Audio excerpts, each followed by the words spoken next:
Who will read? Arif, please read from here. Aswed.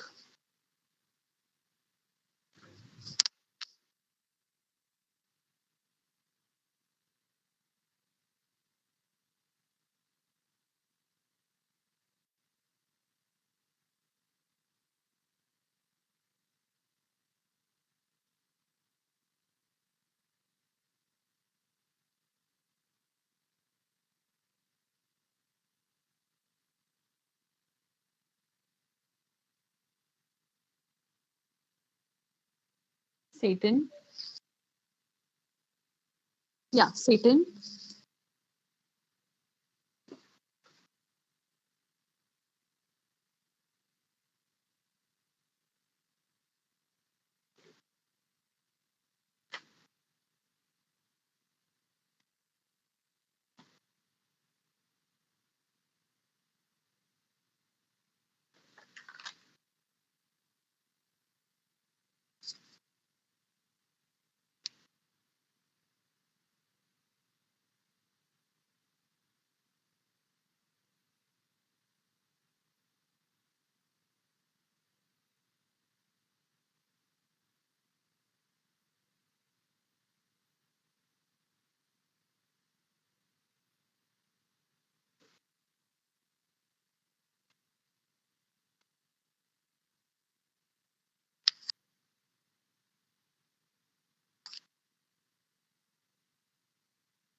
That's it. That's it.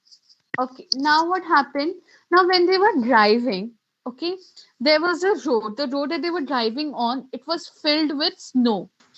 Sway, the white stuff means white stuff is the snow. Suede means it was like all together. It was a pile of snow basically. Okay. But this stretched for maybe 15 years and then again the dirt trail reappeared. So when there's a dirt trail, you can continue driving very easily. Okay. And the snow was on the either side. So when they were driving, again, what happened? There was a road that was covered with snow. Okay, the depth of the snow wasn't the problem. What was the problem? That what was the problem? That you cannot drive on the snowy road, yeah, because it is very slippery. Okay, and it is that slippery that your car can easily turn over. Okay, so that is very dangerous. So what did they do? Daniel and the author, they started throwing dirt on the tires of the car and onto the road. Okay, they started throwing dirt so that when you throw dirt on the tires, it becomes rough, and then you can easily drive onto the road. Okay, but 10 minutes later they stopped at another blockage, and another problem was that the road was again filled with snow, but this time Satan decided to try and drive around the snow. So now you know that Satan is a guide there. So he is aware as to how to drive there. So he was easily able to drive on that particular road. Okay. And then he checked his watch. He was 5,400 meters above the sea line. Okay, and his head was aching. The author's head was aching terribly. He had a terrible headache. Okay, so he started drinking water. Okay, who will read next? May I? Yeah, from here we finally reached. Yes, ma'am. We finally reached the top of the pass at 5,515 at 5,515 meters. It was marked by a large cairn of rocks festooned with white silk scarves and ragged prayer flags. We all took a turn around the cairn in a clockwise direction as is the tradition, and Satan checked the tires on his vehicle. He stopped at the petrol tank and partially unscrewed the top, which emitted a loud hiss. The lower atmospheric pressure was allowing the fuel to expand. It sounded dangerous to me. Maybe, sir, Satan laughed, but no smoking. My headache soon cleared as we carried down the other side of the pass. It was 2 o'clock by the time we stopped for lunch. We ate hot noodles inside a long canvas tent, part of a work camp erected beside a dry salt lake. The plateau is pockmarked with salt flats and brackish lakes. The vestiges of the Tethys Ocean, which bordered Tibet before the great continental collision that lifted it skyward, this one was a hive of activity. Men with the pickaxes and shovels trudging back and forth in their long sheepskin coats and salt-encrusted boots. All wore sunglasses against the glare as a steady stream of blue trucks emerged from the blindingly white lake laden with piles of salt.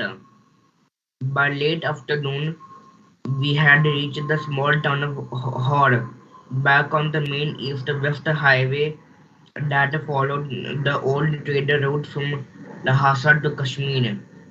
Daniel, who was returning to Lhasa, found a ride in a truck, so Satan and I bade him farewell outside the tire repair shop. We had suffered two punctures in quick succession on the drive down from the Salt Lake, and Satan was eager to have them fixed since they left him with no spares.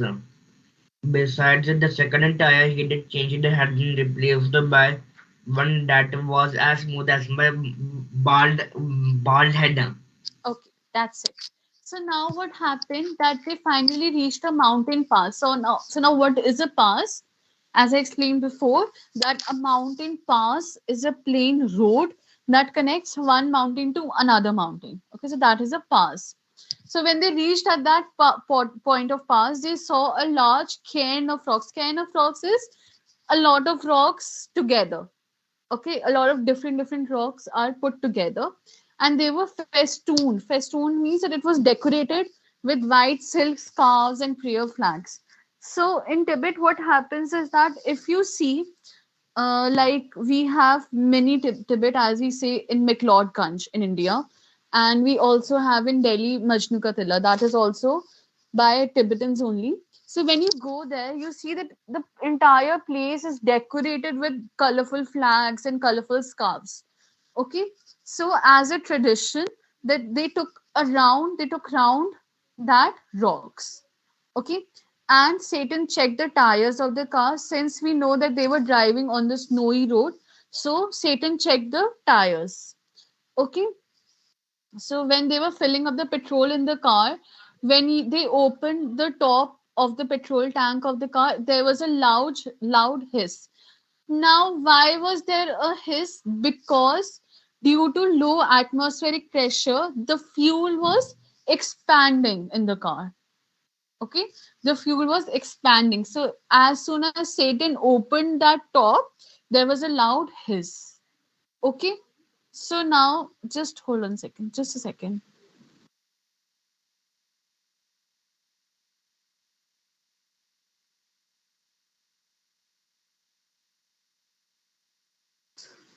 Okay, just a second.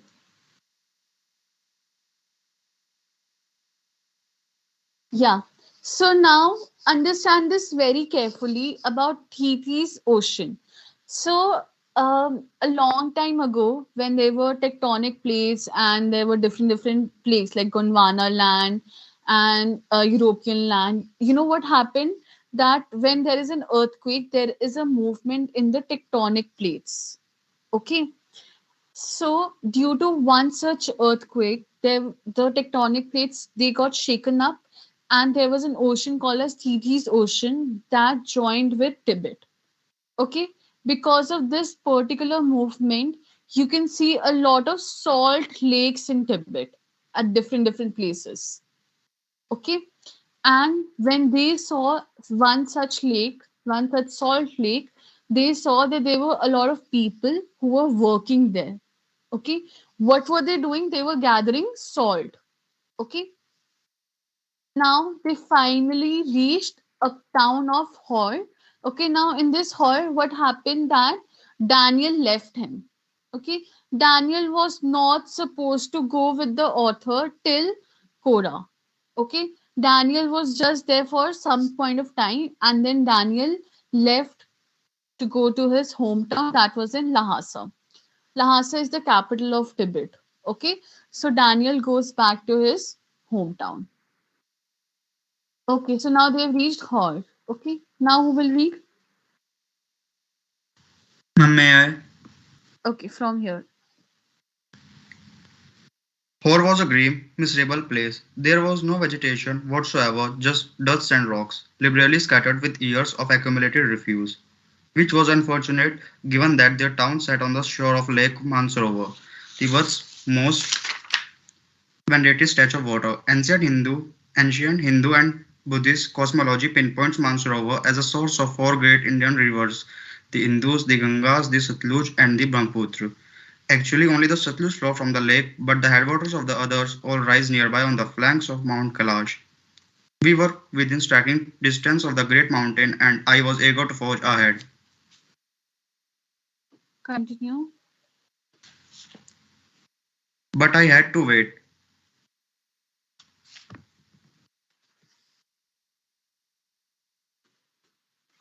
Continue till here, till outburst.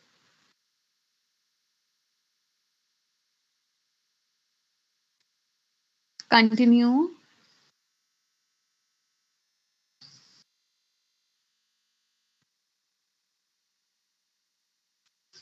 Okay, someone else read, please.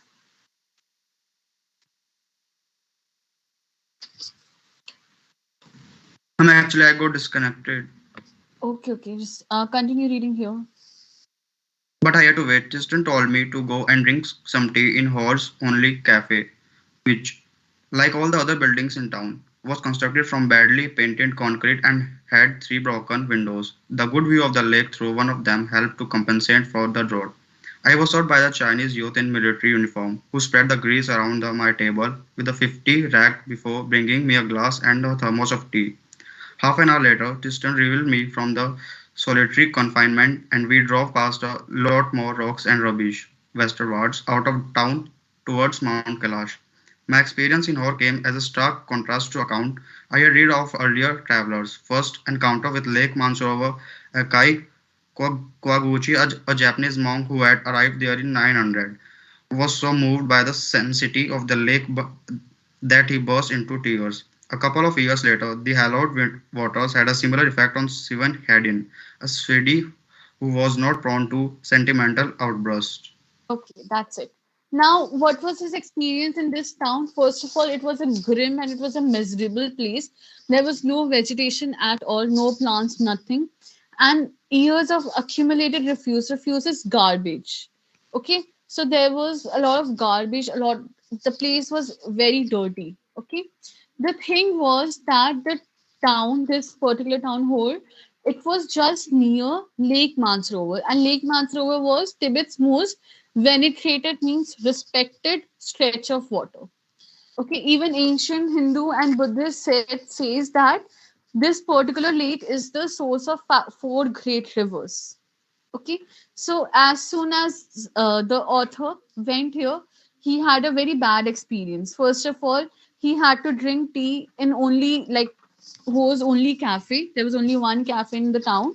Okay, he had to drink tea from like a place that was very dirty. Even the cafe, okay, it had broken windows, and there was grease around his table. There was a filthy rag, okay. And finally, he says that his experience was contrast to accounts what he had read earlier. So when you are going to a place, you tend to read something about that place, right? You read other people experiences, what did they experience, what are the attractions of that place. Same way, when the author read, he read that there was a person called as Ikai Kawaguchi. He said that he was so moved by the sanctity of lake, by the purity of lake, that he cried. Okay, but the author's experience was completely different. Okay, now who will read?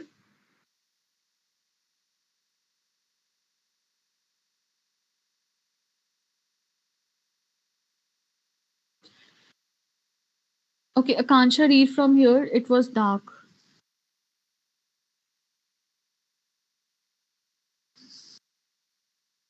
Akansha. Okay. Uh,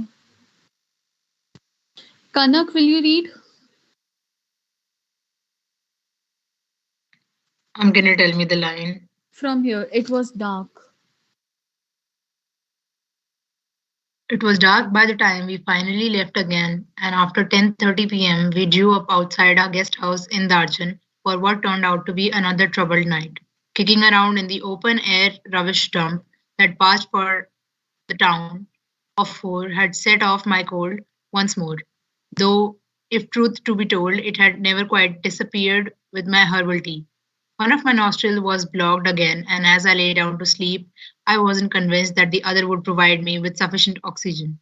My watch told me I was at 4,760 meters.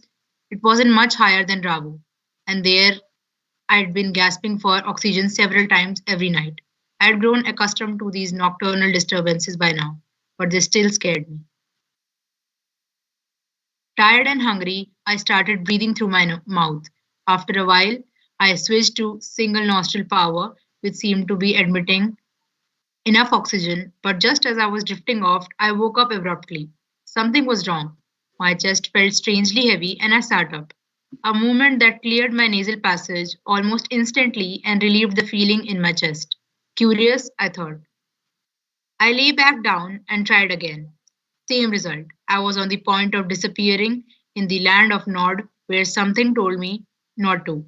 It must have been those emergency electrical impulses again, but this was not the same as on previous occasions. This time I wasn't gasping for breath. I was simply not allowed to go to sleep. Continue. Sitting up once more immediately made me feel better. I could breathe freely and my chest felt fine. But as soon as I lay down, my sinuses filled and my chest was odd. I tried propping myself upright against the wall, but now I couldn't manage to relax enough to drop off. I couldn't put my finger on the reason, but I was afraid to go to sleep. A little noise inside me was saying that if I did, I might never wake up again. So I stayed awake all night. Okay, that's it.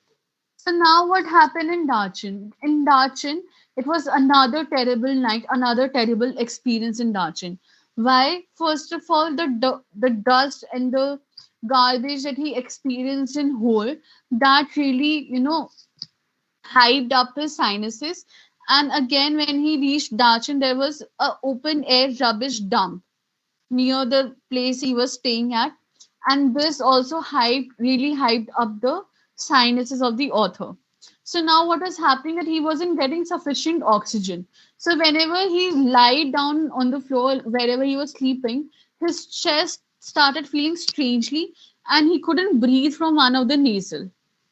Okay, and as soon as he sat up, he started feeling fine. Okay, so he lied back down again, but the same thing happened. So what did he do? He started feeling a lot like scared. He started feeling scared. He was scared that he might die because he wasn't getting enough oxygen he started feeling that he might die here. Okay, so he stood and just stood in front of the wall, okay, and tried to sleep by standing, but obviously that was not possible. Okay, whenever he felt better, he thought that he will sleep now, he will sleep now, but he was afraid that once he fall asleep, he might never wake up. Okay, so he stayed up all night. Okay, now who will read?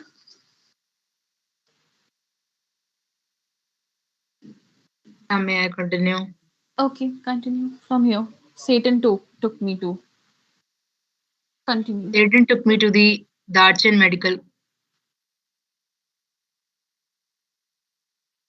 Ma'am, it's not visible. Satan took me to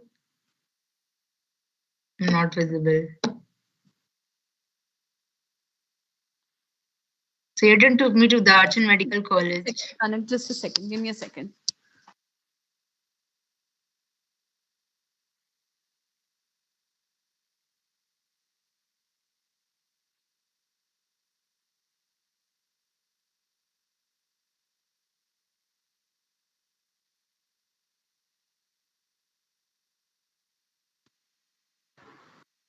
Okay, Kanak, continue. From here, Satan took me to.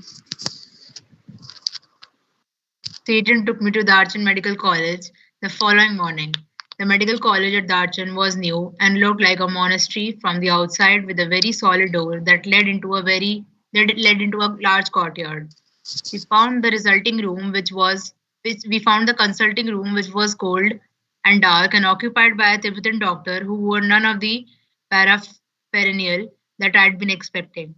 No white coat, he looked like any other Tibetan with a thick pullover and a woolly hat.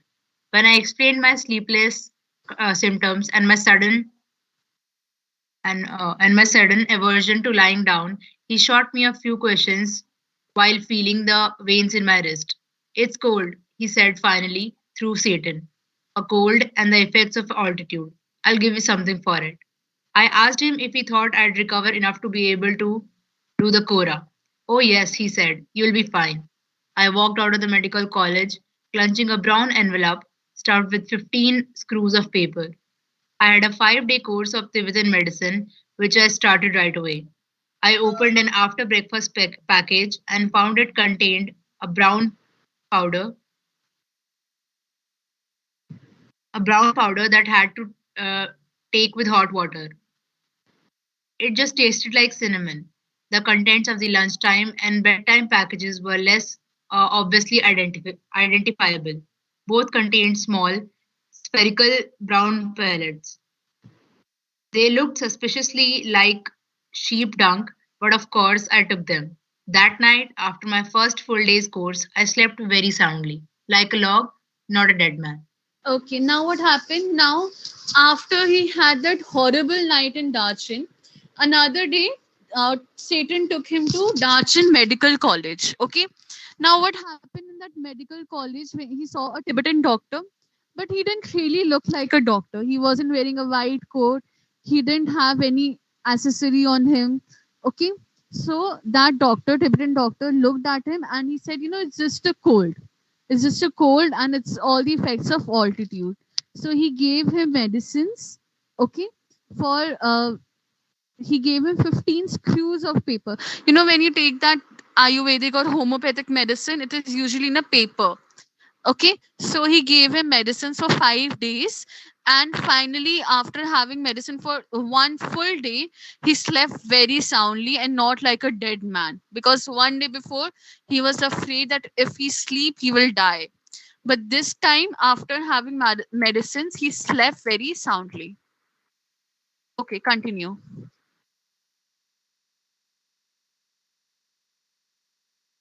Anyone else Me wants to only. read? Let me just ask. Anyone else wants to read?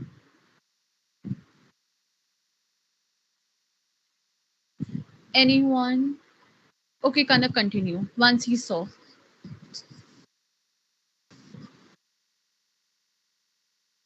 Once he saw that I was going to leave, Satan left.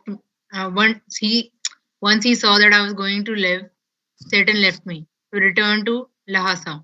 As a Buddhist, he told me he knew that it didn't really matter if I passed away, but he thought it would be bad for business.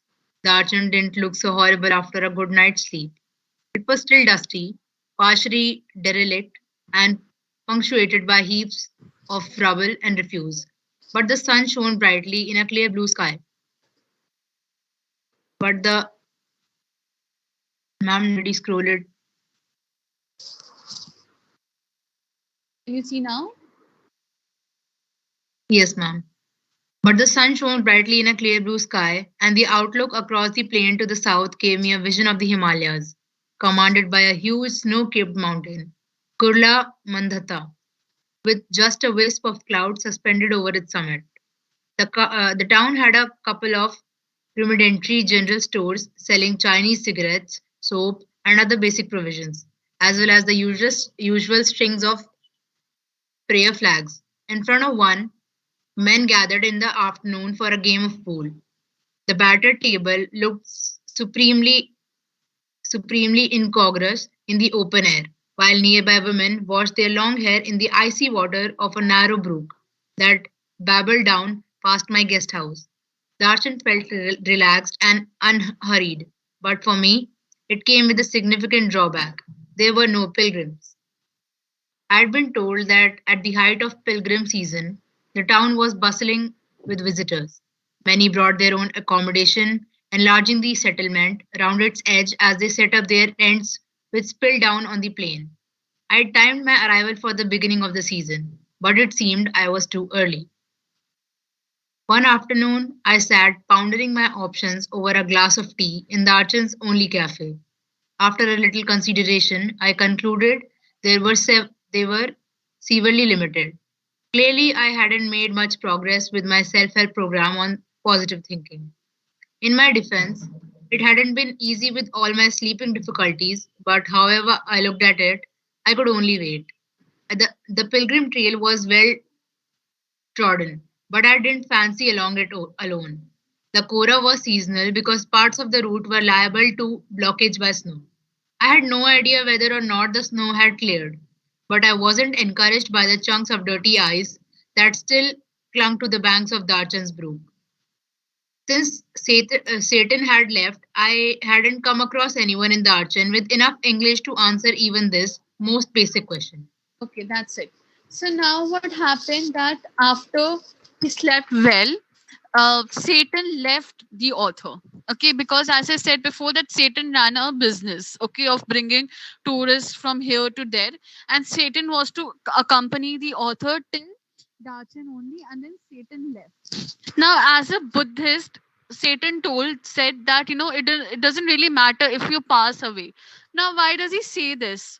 See, usually what happens is that the Buddhist, they believe that death is not the end of the world.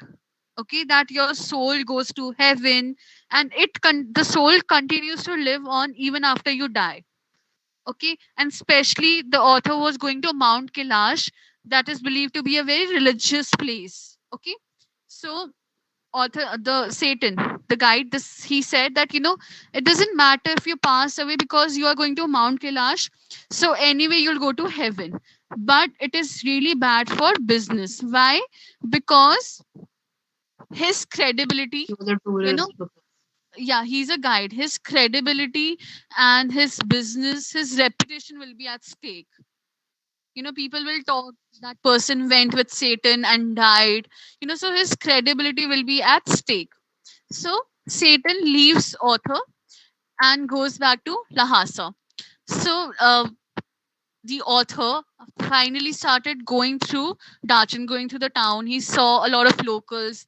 Some were playing games. Some women were, doing some washing their hair. So he started seeing all of this. But there was one disadvantage. There was one drawback, that there were no pilgrims. Now, why was it a drawback? Because author didn't want to go to perform Kora alone. He wanted someone to accompany him. Okay, he didn't want to do it alone. So He was very upset. He was very disappointed when he realized that there are no pilgrims. Now, when there is a pilgrimage season, the town is usually bustling with the visitors. Now, pilgrimage season will be when there is no snow on the roads, when people can travel easily. Okay, but this was not the pilgrimage season because the author arrived too early. Okay, so now he was just thinking as to how he can meet someone. He says that the pilgrimage trail was well trodden, means that there was no problem on the road. There was no problem on the trail, but he doesn't want to do the Kora alone. He wants someone to accompany him. Okay, continue reading from here until there is. Until that And is, I met Norbu. What happened? Continue, Kanak. Until that is, I met Norbu. The cafe was small, dark, and cavernous, with a long metal stove that ran down the middle. The walls and ceiling were uh, wreathed, no, how to read that? Read it. Wreathed in sheets of multicolored plastic of stripped variety, broad blue, red, and white, that is made out of stout, voluminous shopping bags sold all over China and in many countries of Asia as well as Europe. As such, plastic bags must treat as one of China's most successful exports along the Silk Road today. The cafe had a single window beside which I had taken up position so that I could see the pages of my notebook. I had also brought a novel with me to help pass the time. Norbu saw my book when he came in and asked with a gesture if he could sit opposite me at my rickety table. You English? He equipped after he'd ordered tea. I told him I was, and we struck up a conversation.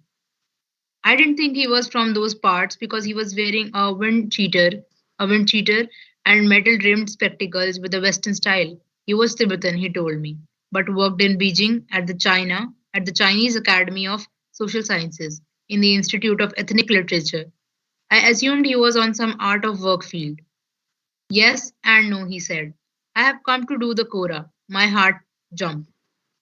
Norbu had written academic papers about the Kailash Kora and its importance in various works of Buddhist literature for many years. He told me he had never actually done it himself. When the time came for me to tell him what brought me to Darchan, his eyes lit up. We could be a team, he said excitedly. Two academics who have escaped from the library. Perhaps my positive thinking strategy was working after all. My initial relief at meeting Norbu, who was also staying in the guest house, was tempered by the realization that he was almost as ill equipped as I was for the pilgrimage. He kept telling me how fat he was and how hard it was going to be. Very high up, he kept reminding me. So tiresome to walk. He wasn't really a practicing Buddhist, it transpired. But he had enthusiasm and he was, of course, Tibetan. Although I had originally envisaged making the trek in the company of devout believers, on reflection, I decided that perhaps Norbu would turn out to be the ideal companion. He suggested we hire some yaks to carry our luggage, which I interpreted as a good sign. And he had no intention of prostrating himself all around the mountain. Not possible, he cried, collapsing across the table in the hysterical laughter. It wasn't his style, and anyway, his tummy was too big. Okay, so now what happened? Now he finally met Norbu in a cafe. Okay, and when Norbu sees that he's reading a novel, he came up to the author and asked, you English. So Norbu is a Tibetan. He doesn't know proper English, but he knows somewhat of the language. He is an academic, and he usually writes papers on Kora, but he hasn't performed the Kora himself. Okay, now he is here to perform Kora so that it can help On his papers paper. as research papers. Paper as in thesis, research paper. Yes, Okay, researches. yeah, researches. Okay, so he has been writing a paper on Kora, but he hasn't performed the Kora himself. Now he is here to perform Kora so that it can help his paper. But author wanted a devout believer with himself, but at the end he thought, Norbu is the best option of him. Okay, so they finally talk and they realize they can do the Kora together. Okay, and Norbu kept reminding him, it's very like very high, and we get so tired to walk. So Norbu advises the author that we can hire some yaks. So now what happens when you are going on a trek and you have a lot of luggage with you? Okay, you cannot walk easily. So you hire animals and you put that luggage onto them and you walk and that animal walks with you.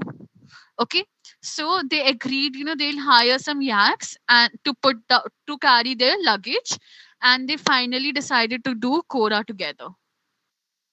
Okay, and the chapter ends here, but at the end they do perform the Kora together. Okay, so this is our chapter. Any doubt? I still want each and every child to read this chapter very carefully today itself, and tomorrow you will bring your doubts. Am I clear? Yes, ma'am. Yes, ma'am. Okay. And these are the 10 questions you have to do in the notebook. There's no assignment. These are the 10 important questions you have to do in your notebook. Okay, we'll discuss this right now itself and we'll end this chapter today.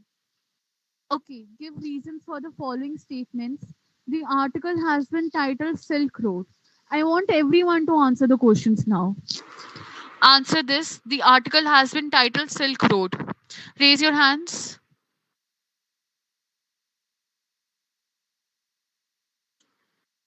Answer, please. You can use the book.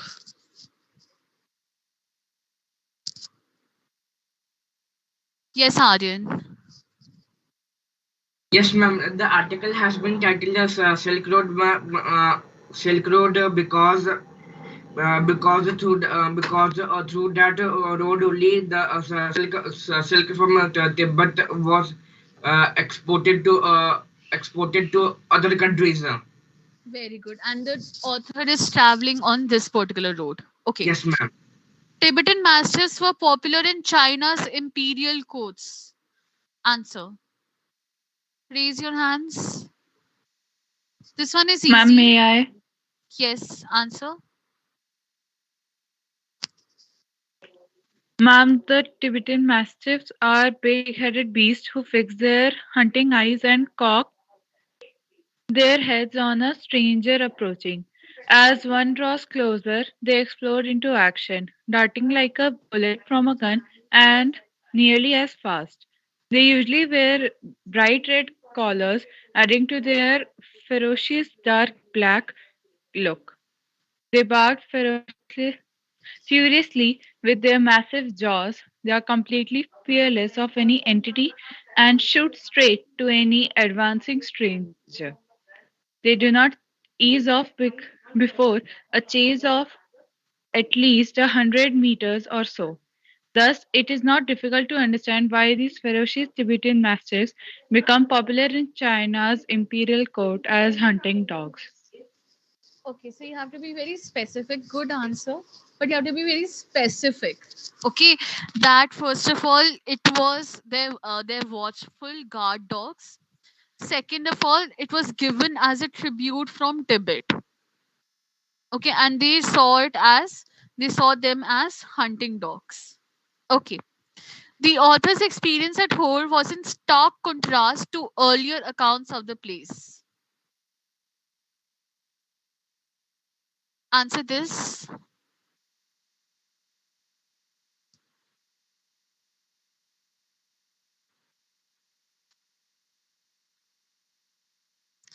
Aishwarya, answer this.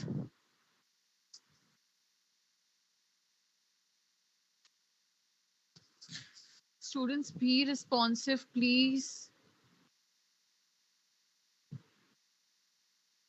The author's experience at Hor was in stark contrast to earlier accounts of the place. Yes, Aryan. Yes, ma'am. Ma'am, Ma'am, ma'am, Yeah, yes, ma'am. The author's experience and the whole was in stark contrast to the earlier concept of place because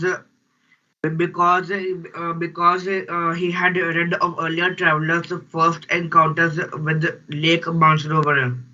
Ikai Kawaguchi, a Japanese monk who had arrived there in 1900, was so moved by the sanctity of the lake that he burst into tears.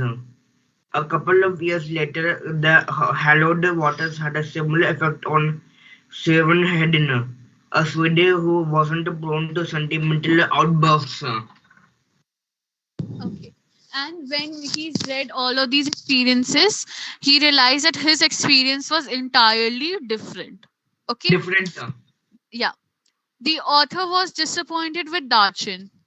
You just discussed this. What is the answer? The author was disappointed with Darchin. What happened with him in Darchin?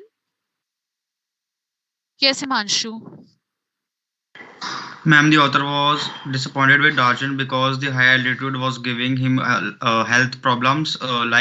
He had a bad cold and he was not able to sleep at night also, and and he and he was also one of the early arrivals. There were not any pilgrims coming to this place, and the place was also very dusty. Very good, very good. Okay. The author thought that his positive thinking strategy worked well after all.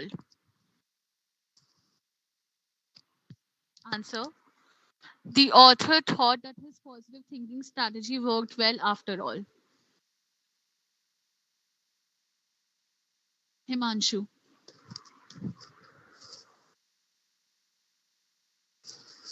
Answer. Okay, who knows this answer? Kanak, do you know the answer?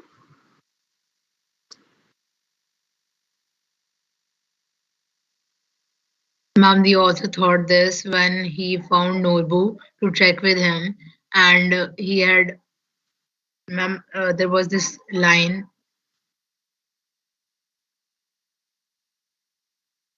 That his positive thinking strategy worked because he met Norbu, because he thought that he had to do Kora alone, but now he finally found someone to do the Kora with. Yes, Okay, ma'am. Also, he said a line which proved that he was positively thinking. yeah, this was a liner that his positive thinking strategy paid off. Okay, briefly comment on the purpose of the author's journey to Mount Kailash. Very easy question. What was the purpose? Aryan? Yes, ma'am. Ma'am, the purpose of the author's journey to Mount Kailash was that, ma'am, that when the author had, ma'am, that the author wanted to go to Mount Kailash to perform a Kora. Okay, very good. To perform Kora. The author's physical condition in Darchin. Ma'am, may I? Yes.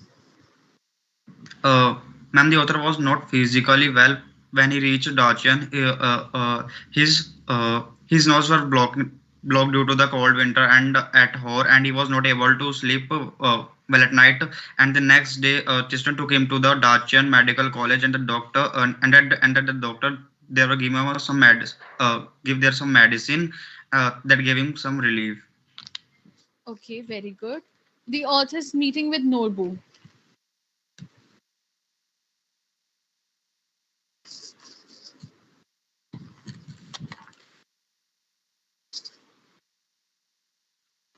Quickly, author's meeting with Norbu. Ma'am, Norbu was a Tibetan and also an academician. He too was there to visit Kailash, and they decided to go there together. Okay, very good. He met him in a cafe, and you have to explain all of that. Satan's support to the author during the journey. Satan's support to the author during the journey.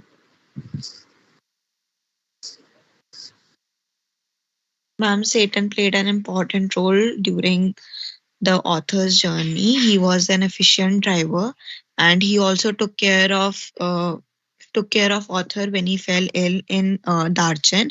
He took him to the hospital where the author took the medicines, and also during to- altogether the journey, he was giving him guide and also played an important role throughout his journey.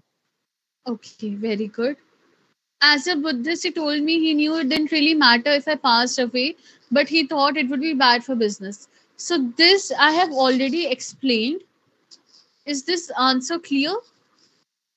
Yes, ma'am. Yes, Yeah, ma'am. this I just Yes, ma'am. explained. Yeah. So, as a Buddhist, it doesn't really matter because he know that if he's going to Mount Kailash, he'll go to heaven, and they believe that death is not the end of the world, but his credibility would be at stake.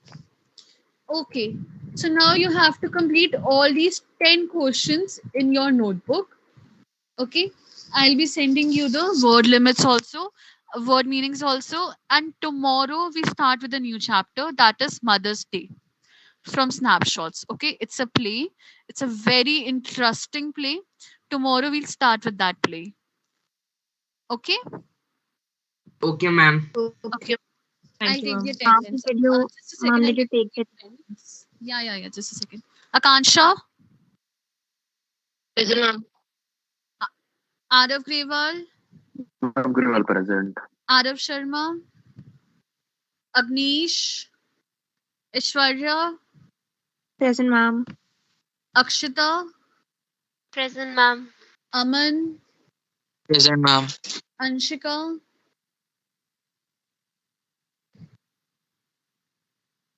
Arumita, Present, ma'am. Aryan, Present, ma'am. Ayush, Present, ma'am. Bhavya Bhardwaj, Bhavya Mishra, Present, ma'am. Daman, Devansh, Dishita, Present, ma'am. Galaxy, Gautam Kakkar, Gautam Kumar, Present, ma'am. Himanshu, Present, ma'am. Jayant,